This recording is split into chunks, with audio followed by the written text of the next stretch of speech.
Hey guys, it's Sajin again, and in this video we'll be talking about catching up to everyone else in the game. So if you are like me and you've been gone from Summoner's War for years and years, this is the video for you to basically create a framework for yourself on what you should be doing when you return to the game and what order those things should be done in.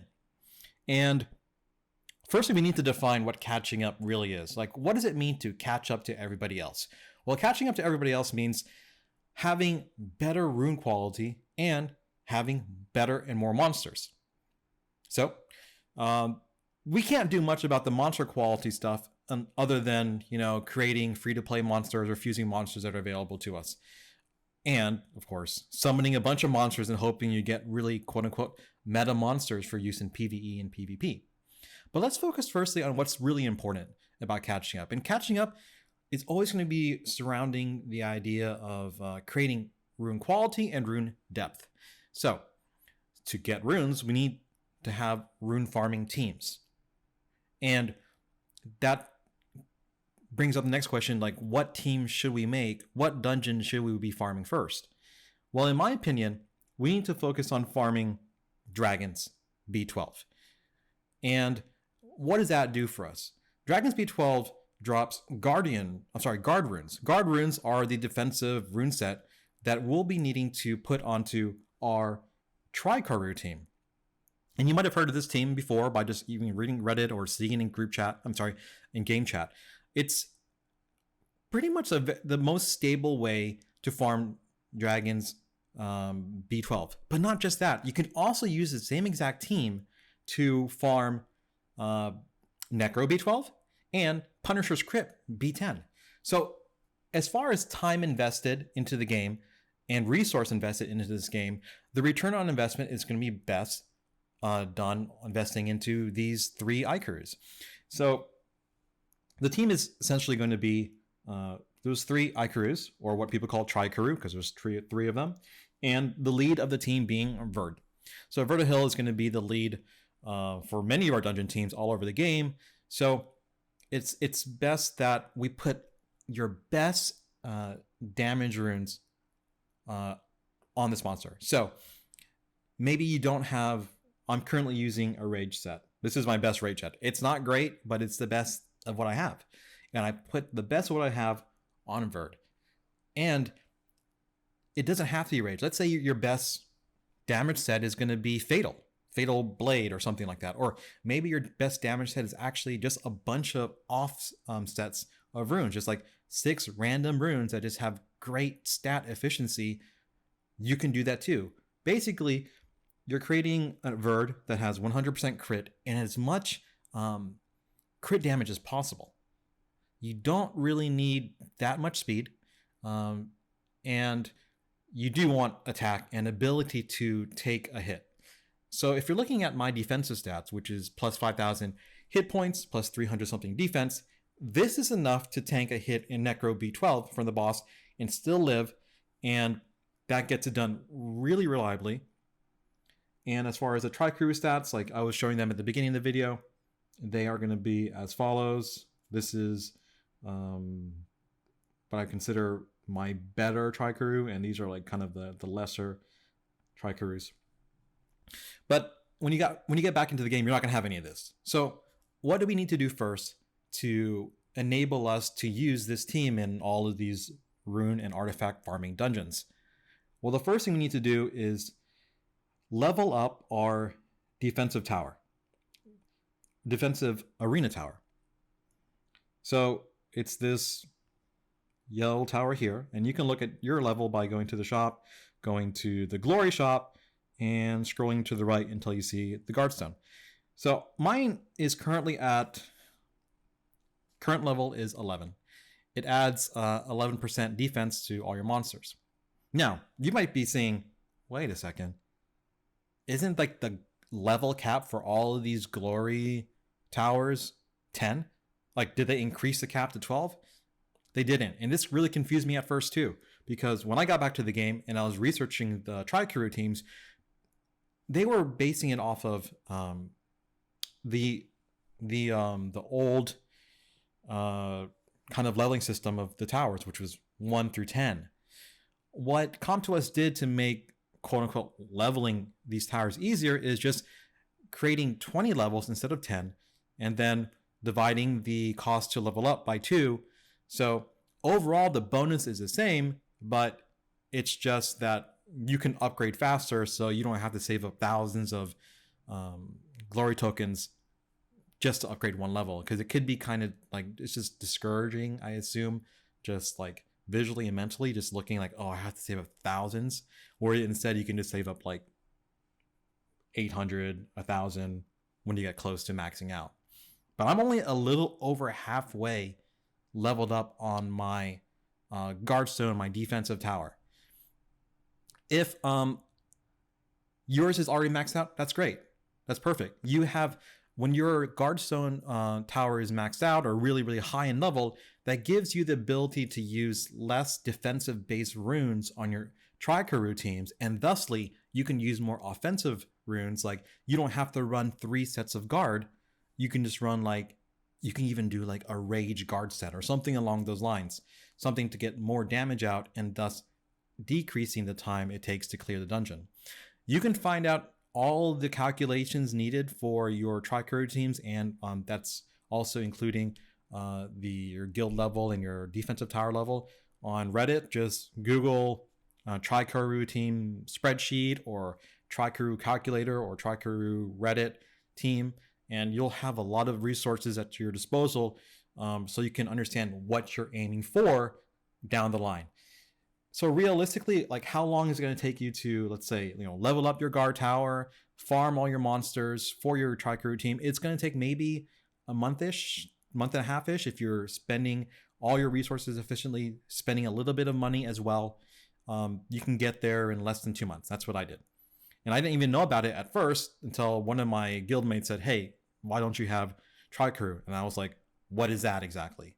Well, now you know, and that's what we're aiming for.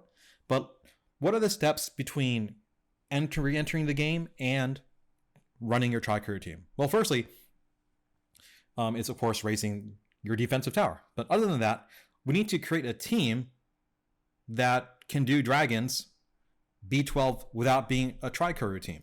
We need to farm guard sets that are really good or decently good or just really stat efficient, so we can put those runes on our Trikaru and actually run it successfully. So it's weird. We have to make a team for dragons just to make a team for dragons again. But you'll start to see why we need to do that, because the time it takes to reliably clear dragons B12 and be like an achievable team, it's going to be like over 2.5 minutes maybe. And let's talk about that team though first. So we need to at least get that out of the way so we can start farming for our guard sets. And of course, we're going to get violent sets and revenge sets as well, which are going to be really good for PvP and other areas of the game as well. So it doesn't hurt to farm dragons in any way possible, but that's what we need to do first. So let's talk about a team that we need to create for our first Dragons B12 team. And the reason I'm going to recommend these monsters first, and you can, whatever, monster box you have, if you are like totally loaded with monsters from years ago that are like super strong and meta, like, you can make a team out of all your Nat 5s if you want to. But I'm going to recommend monsters that you're going to be using in other phases of the game to help get you caught up faster. So the first recommendation is going to be Spectra. Now, this Spectra probably looks different from your Spectra. And the reason for that is because this Spectra is secondarily awakened. And the first thing that you want to do in this game is secondarily awake your Spectra. Spectra, when it's secondary awakened, doesn't take that damage hit when you use the second ability. It is just an overall stronger unit. It does more debuffs, and it's the stats increase as well. So Spectra is going to be super important in Dragons B12, but also it's going to be really important in TOA Hell, TOA Hard, and it's just likely a unit that we already have. Okay, so that's the first monster for our Dragons B12 team. Our next one is going to be Verd. Verd will be the leader of the team. So Verd you should all be removing all your best damage runes to Verd right now. and that means playing with your rune management tool to find out what the best sets are to maximize 100% crit and as much crit damage as possible. And the next monster is going to be Veramos. What I didn't know until literally months into the game again was that Veramos was buffed a little bit, and Veramos is going to be our cleanser, but also he's going to be our CC, and he is now a attack bar reducing monster. So under Super Crush, we're going to have the ability to decrease attack bar, which is great because combined with Spectra and Belladion, which is the fourth monster, we're going to be able to control attack bars really reliably, and meaning that we might not have to deal with immunity from the boss. We might not have to take too much damage on the way to the boss in those trash waves of monsters. So we have Spectra, we have Verd, we have Veramos, and like I mentioned, next is Belladion. So Belladion is another monster you want to secondarily wake after Spectra. But for now, Spectra goes first. Then you can do Bella after Spectra. You're going to have about 100 energy for Dimensional Hold, because that's the max. So you can, depending on how good your Dimensional Hold team will be, what you need to do is kind of create a team that can farm Dimensional Hold 4 or 5. You can get both Spectra and Belladion secondary awaken in around 2 weeks or so. A little over 2 weeks. And we'll take a look at that in a second if we need to. But so Belladion's going to be secondarily awakened.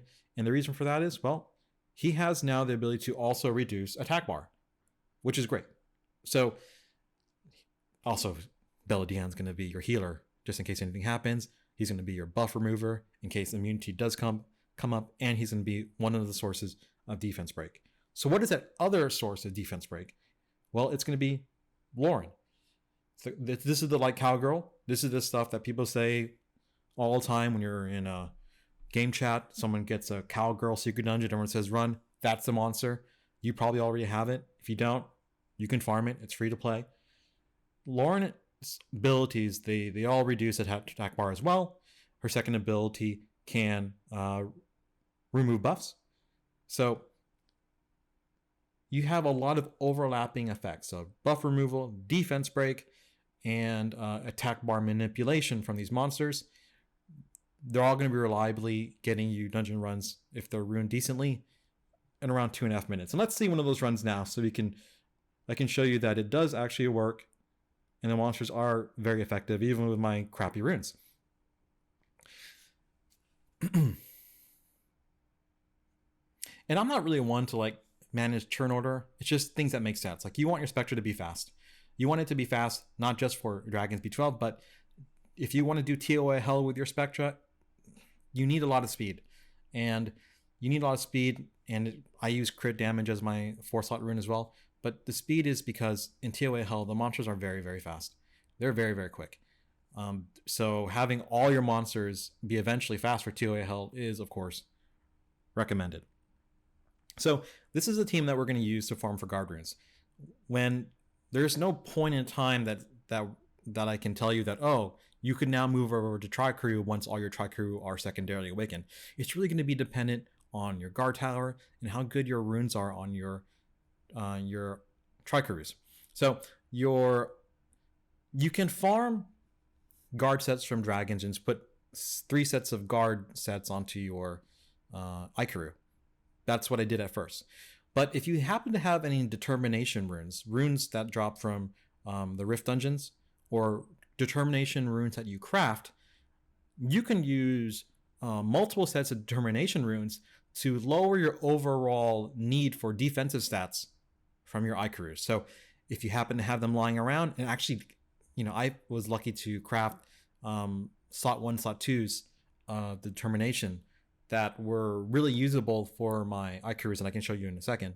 And those are just random luck from just crafting runes from the crafting materials that drop when you do those Rift dungeons, like the Ice Beast, the Fire Beast, etc. Those craft the runes for accuracy, tolerance, determination. But really, you just want to focus on crafting determination runes right now. In the future, to improve your Ikaru's, you want to probably focus on farming and crafting fight sets. And fight sets will also help you in your solo raid 5 runs.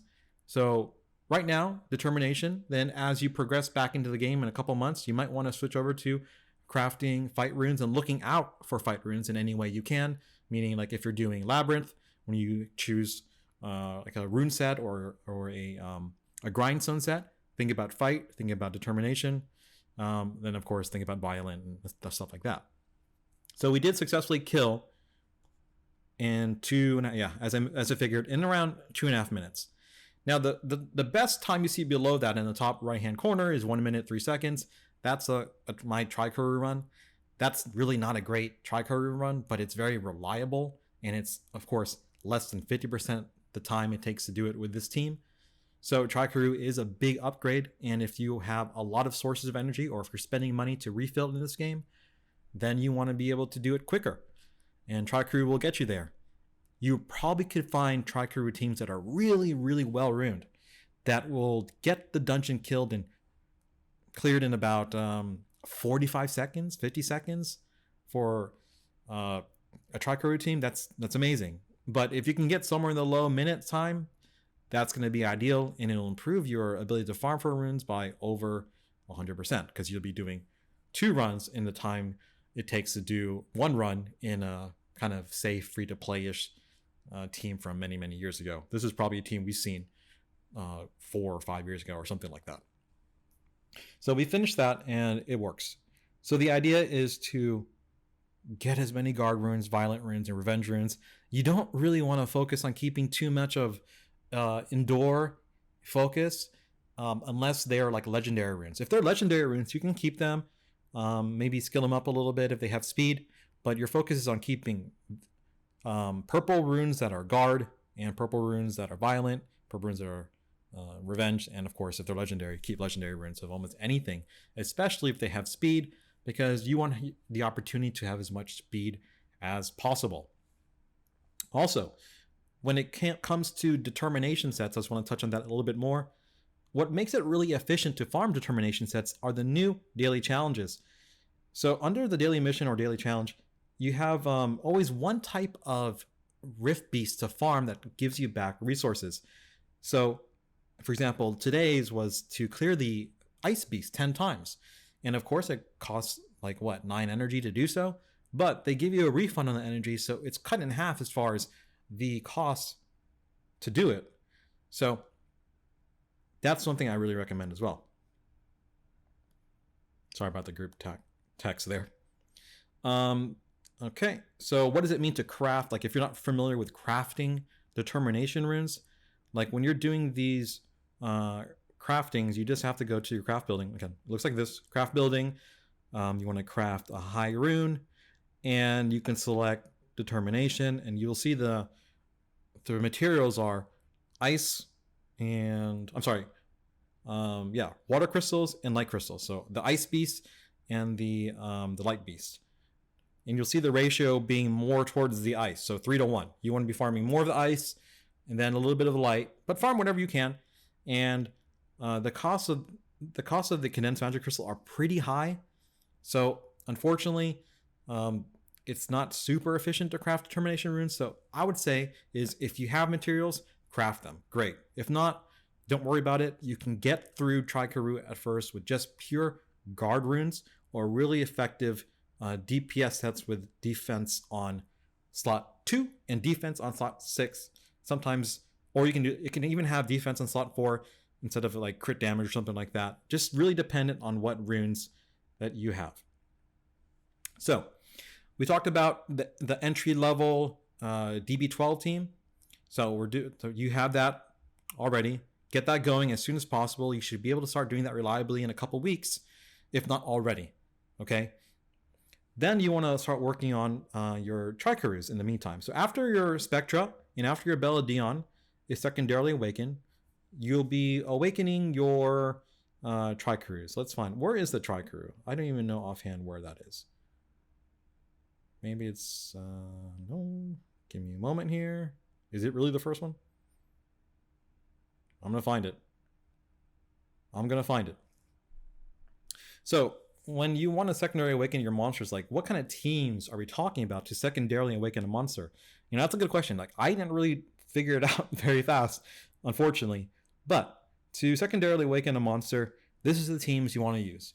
You want to use teams that overlap on other dungeon teams, right? Because you want to focus your runes on a smaller amount of monsters, so you don't have to dilute your rune quality amongst a larger spread of monsters. So the idea is to, right, focus your best runes that are damage on Verd, and then of course you have the same Lauren you're using in your current Dragons B12 team, and mine is on a Violent guard set because it's just the runes that I have. It had a little bit of speed, had a little attack, defense, but your Lauren doesn't really need to be that great. Lauren just needs to have good speed. It needs to have a little bit of attack, a little bit of tanky stats, because she needs to be able to take a hit sometimes. She needs a little bit of accuracy. Ideally, you want more accuracy than this. And if your runes allow it, you can start making them more damagey runes. You can even do crit damage if you want, or attack wherever you can. As long as your tanky stats are there and your speed is there as well, it doesn't take much to make this effective. Now, Fran is available as free to play by just buying pieces of Fran with the ancient coins. Let's take a look at that real quick. Let's go to the shop, and then we'll go back to the Dimension Dungeon. So we'll go to the shop. We'll go to ancient coins here, and we should see Fran pieces available. Yeah, so there it is. And you can skill up Fran with fairies from the 2-star fairies or even 3-star fairies. So it's really easy to get Fran again. So Fran is going to be the healer and attack buffer for your team. Let's go back to the team itself.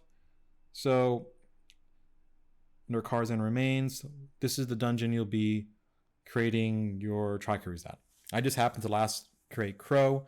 Crow is a monster that you want to use in solo raid, and it can be very effective in the Rift dungeons as well, the Rift beasts as well. But this is the kind of the core of the team. So what you're seeing is the usage of monsters as commonly overlappingly as possible. Okay, so Verd is your dungeon leader. Your attack buffer is Fran. She's going to heal. Your defense breaker and your buff remover is Lauren. And of course, the real DPS is coming from Verd. Unless you're leveling up Crow. Crow can do a lot of damage as well. But Verd needs to have a lot of damage to make these runs safer and more effective.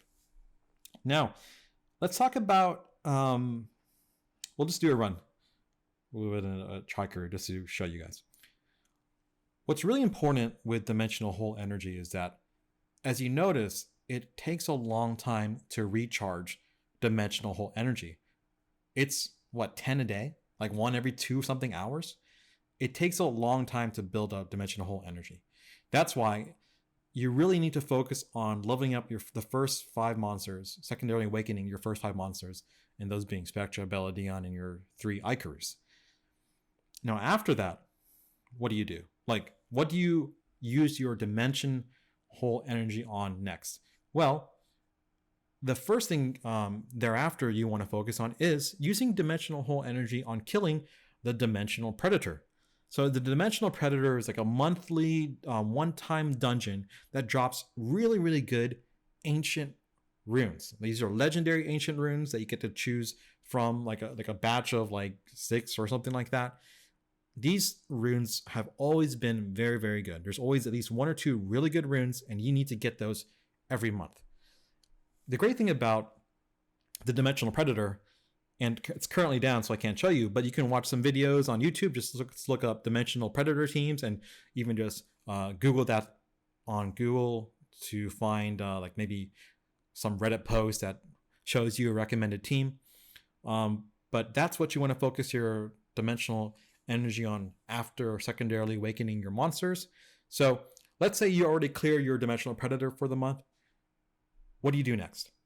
Well, I'll tell you right now, I don't want you to focus on it too much, but you want to create your your giant speed 12 team. And it takes 2 secondary awakened monsters to do that. And as you can see, we cleared the dungeon with this team. But if I was to die, I would have revived for 10 crystals. And the reason for that is because, like I mentioned before, it takes a long time to generate dimensional hole energy. You can't waste it. If you die in the run, think about and consider reviving, using your crystals to revive. That means also, let's go back to the main screen. That means also not using your repeat battles for your dimensional hole runs. I know it's really tempting if you're really busy, but if you die, you can't revive. So it's best just to do it the regular way and make sure you get every bit out of your dimensional hole energy as possible. Okay. So after you create and secondarily awaken your Tricrew, you want to focus on awakening Sath, which is the Fire Grim Reaper. Just like look out for Grim Reaper dungeons, secret dungeons on the fire days. And also you want to work on secondarily awakening Tattoo, which you can get through even just like the magic shop or just summoning unknown scrolls for. She is going to be the pixie. Okay, the fire pixie. So you want to awaken those monsters. Farming giant speed 12 isn't super important unless you're really into PvP. If you want to catch up on the PvP stuff, I understand you probably want to have really fast Swift sets and really, really good Despair sets. So eventually you'll be making a team around these 2 awakened monsters, Sath, the Grim Reaper, and Tattoo, the Pixie. Those will be your next targets for awakening, and also the usage of dimensional hole energy. Okay, so what happens if you don't really want to farm giants B12 after you make your Tricrew team? What do you do with your dimensional hole energy? Well, this is really important too. We don't want to waste time awakening other monsters right now. Okay, what we want to really focus on is farming Elunia. Not the awakening dungeons of Elunia, but the Sanctuary of Dreaming Fairies. Because in this dungeon, it drops ancient runes of these sets of Despair, Endure, Nemesis, Will, and Accuracy. These combinations of runes make Elunia the most efficient when it comes to catching up as possible. I mean, efficient as far as like the runes you can actually use in PvP and get your monsters more equipped and faster. Because ancient runes have the ability to have higher increased base substats. So that means your runes are just much more efficient. They're just better. They have the possibility of being better more reliably.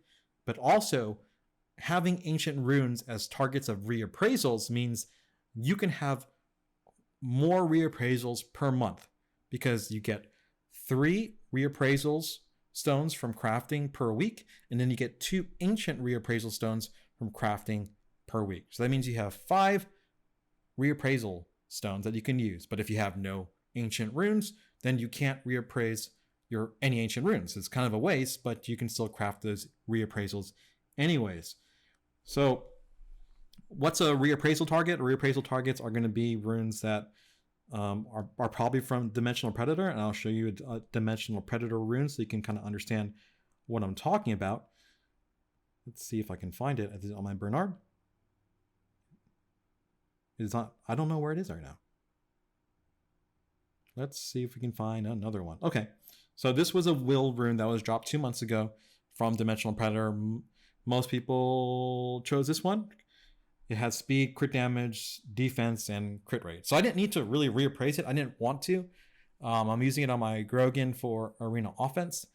And having kind of a sets of Will that are, well, Despair, Nemesis, or Will that are ancient just gives you the ability to hopefully get really good reappraisals in terms of speed. You want to reappraise for high speed, obviously. So that's what we want to do with any excess energy from the dimensional hole is farming the Sanctuary of Dreaming Fairies. Now, what teams? This raid is hard. It is not really reliable until you create a really good team. Let's look at what people are using for monsters for these teams.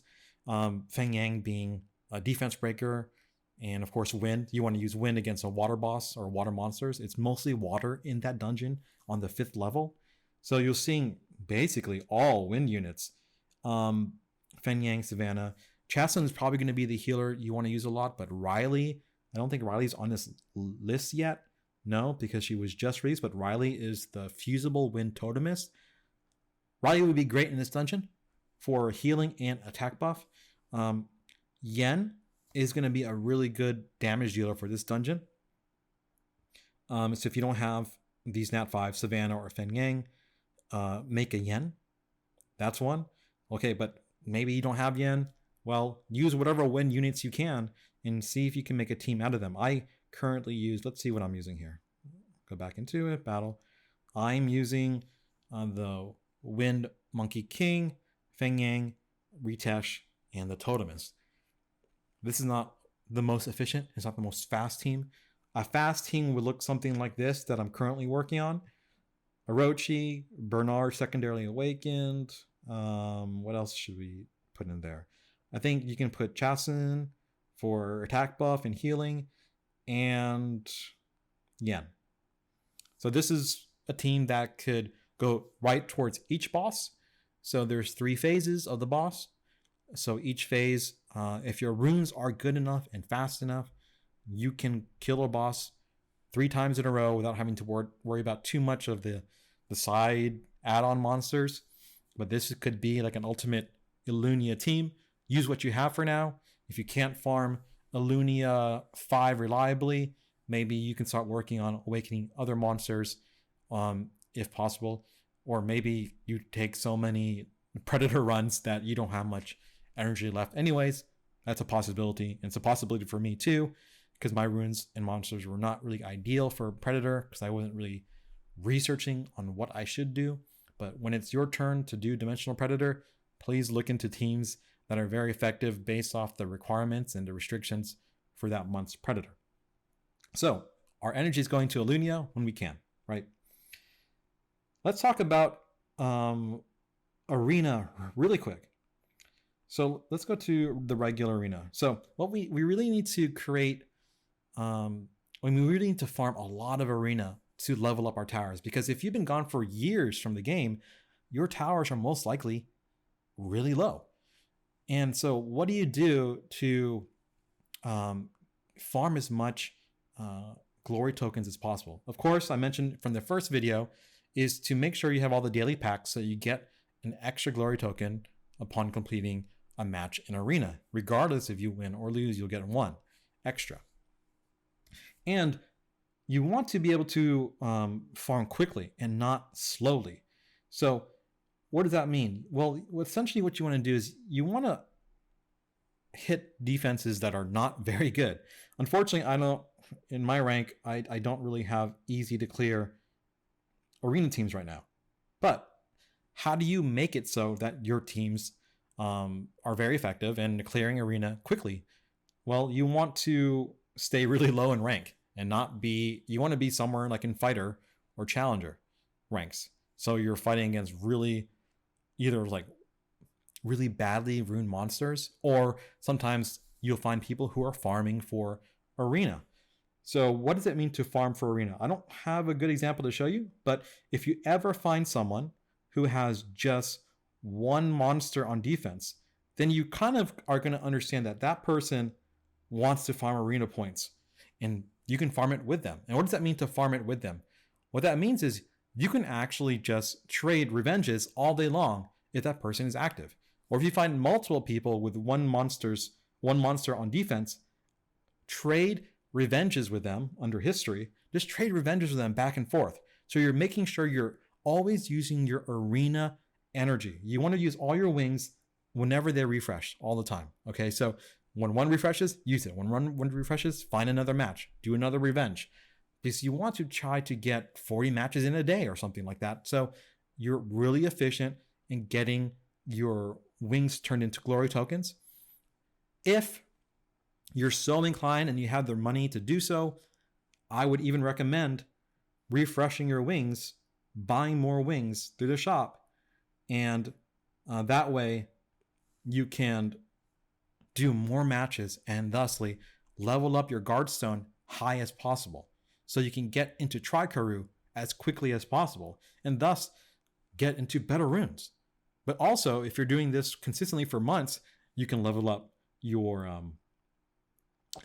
fire and your water towers, so they can your monsters in dragons can do more damage in all the dungeons they're doing. So that's the goal, is getting these towers up, getting Guardstone up firstly, and making that Tricaro team. So we kind of talked about what it takes to start off the bat with returning to Summoners War after years. But let's talk about things, a little bit of extra stuff we can do and stuff that might work towards getting to the point where you can start soloing Raid 5, doing better in other parts of the game. So it's back to Dimensional Hole, which we'll talk about. Let's see here. Okay, yeah. So Lulu.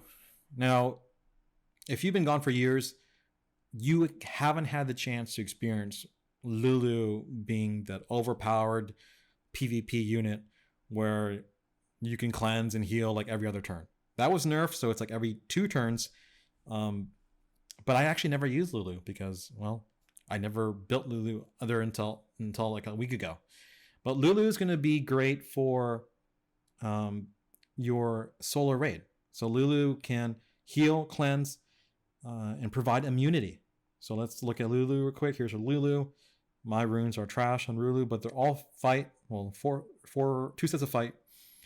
But you can see here that the first skill heals, second skill heals and provides immunity, and third skill cleanses and grants some immunity sometimes as well. What you want to do maybe next also is to create a monster that gives you branding for your Solar Raid 5 team. And that can be also through a Dimensional Hole monster as well. The Martial Cat Naomi, this Wind one. I haven't had a chance to build Naomi, but let's look at Naomi real quick. Let's go to collection. We'll go to the bottom where the secondary awakened units are. Here's Naomi. So Naomi has the ability to do branding, and you need branding to make your runs quicker and more reliable as well. So what else? If you don't want to build Naomi and you happen to have a Wind Anubis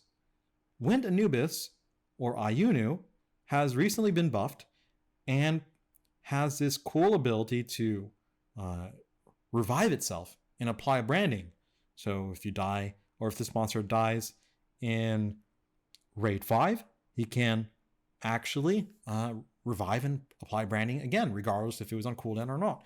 So here's the passive. At the moment of death, revives to 30% HP and full attack bar. In addition, uses Brand of Hell on the enemy that killed you. And there's only one enemy in Raid 5. And that Brand of Hell is this skill. It provides branding. So you don't even have to level it up. It's ideal that it's not even worked on at all. Because if you 6-star your Ayunu, well, it might not die on the jump. Meaning, when the boss jumps on 50% health, it will do damage, and hopefully the goal is that Ayunu will die with that damage. But if it has more hit points when it becomes a 6-star monster, it doesn't always die. I mean, it might not ever die, even if it has no runes at all. So if you happen to have an Anubis lying around, don't do anything with it other than put a bunch of fight sets on it, so your other members of your team can do more damage and it can die faster. So my fight sets, they are, you see on 2, 4, and 6, there's nothing that helps with defense. There's nothing that helps with HP.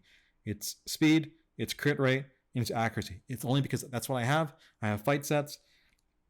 Of course, the 2 accuracy runes for 1 accuracy set. But you don't really need that much accuracy for Raid 5. It's just what I happen to have at the moment. So if you happen to have an Ayunu, build that up. or when you're summoning monsters from the scrolls you get, keep an eye out for that.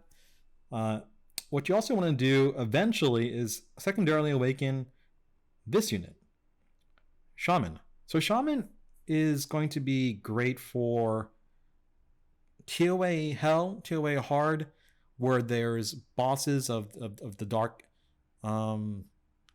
element. So because in its passive, Shaman takes a lot less damage from dark monsters, and a lot of boss monsters are dark, so it really makes doing TOA much easier on those phases where the boss happens to be dark.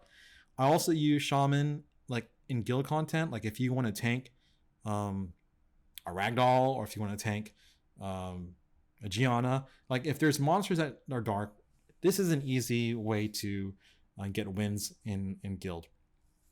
Also in arena, if you happen to find teams of dark monsters in arena, just bring this as your only light monster. It makes life a lot easier, but it's not really necessary early on when you return from the game. So just want to reiterate, the monsters that you want to get that are going to be great in addition to the Tricuru and the GB12 teams is going to be Lulu, Naomi, like I mentioned before, Naomi the Wind Marshal cat for branding. You want to get Ayunu. I happen to have 2 Ayunus. Well, this is the fully max one. I don't use this one in Raid 5. And Shaman if you'd like as well. So that's kind of the order of what you want to do things when you first get back into the game, is getting to the point where you can start farming Dragon's Lair within a Tricuru team.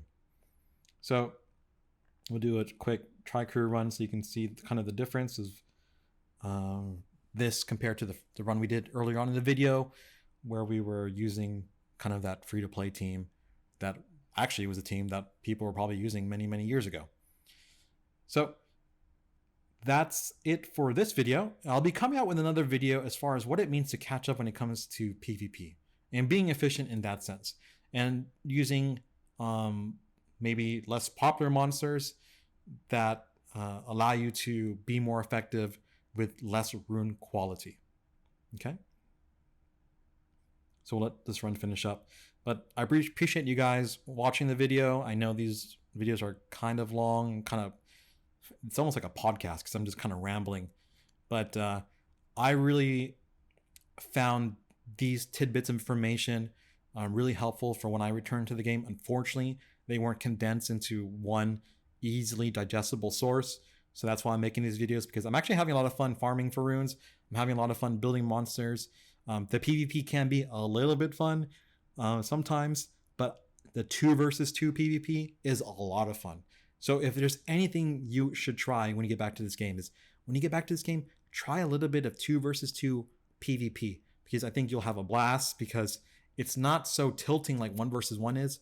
And when they come out with rewards, because 2 versus 2 is currently being beta tested with us, when it's finally finalized for the game and the rewards are out, I think more people are going to come back, and metas will be created for it, and really efficient monsters will be found out for it.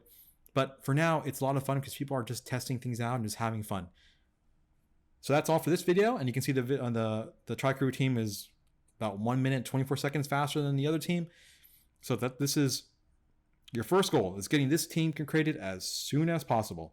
Thanks so much, guys, and I'll be back with another video soon.